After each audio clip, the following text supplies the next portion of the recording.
Hey guys, my name is Dylan Carpenter. I'm here with Worship Catalyst. Today we're going to be learning about bass fills.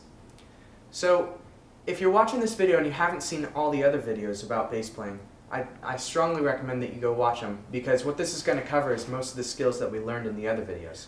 One of the things that we can do as bass players is play fills, and what these are, they're basically like solos. What I like to think of bass fills as is more like a drum fill, because a solo sort of covers a longer period of time and it's constant, whereas something like a drum fill is at the end of a phrase, and that's kind of where bass players do their fills as well. Alright, so let's take the progression that we've been using in the other videos, and that's G, D, E, and C. Now, bass fills is a pretty difficult concept because there's so many different things that you can do with it. So I'm going to play through the progression real quick.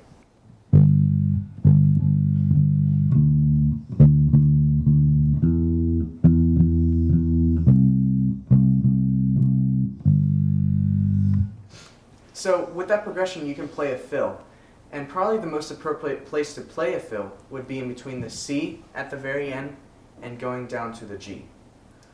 So now what I'm going to do is I'm going to take some of these concepts we've covered before, and I'm going to do a fill with each one. So let's start with the Major Triad. So I'm going to play through the progression. Once I get to the C, I'm going to play something with a Major Triad.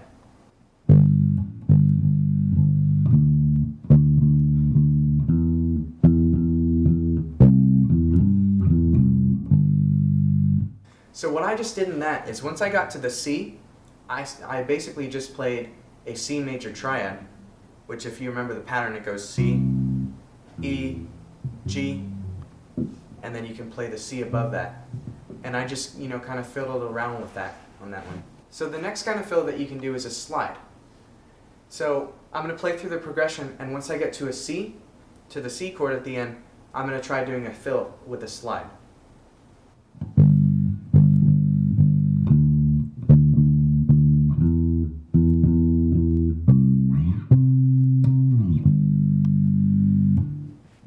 So what I just did now is I played through the progression, and once I got to the C, I slid up an octave to the C, and then from there I did a slide all the way back down to the G, which uses one of the techniques that we covered in the slide video, which is not only sliding up to the same note, but then sliding down from a different note.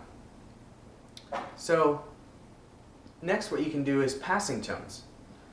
So as I sort of demonstrated in the passing tone video, I'm going to kind of repeat that, except I'm going to keep it simpler than I did in the passing tone video. So this is what it can sound like if you use a passing tone as a fill.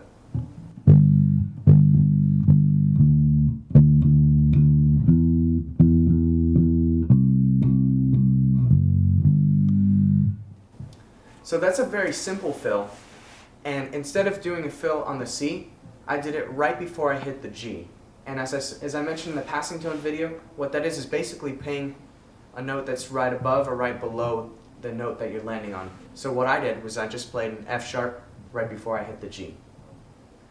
So probably the most advanced technique you can do with a fill is using a major scale or a minor scale. But for our purposes, we're going to use a major scale because that's the C in this chord progression is a major chord. So what I'm going to do is I'm going to play through the progression. Once I get to a C, I'm going to try using a major scale in order to play a fill. So this is what it can sound like.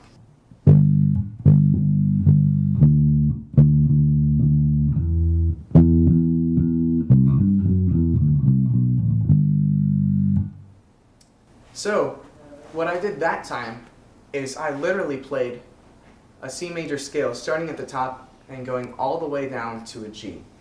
And you don't always have to do that.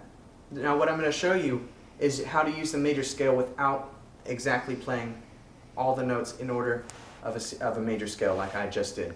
So this is what it could sound like if you changed it up.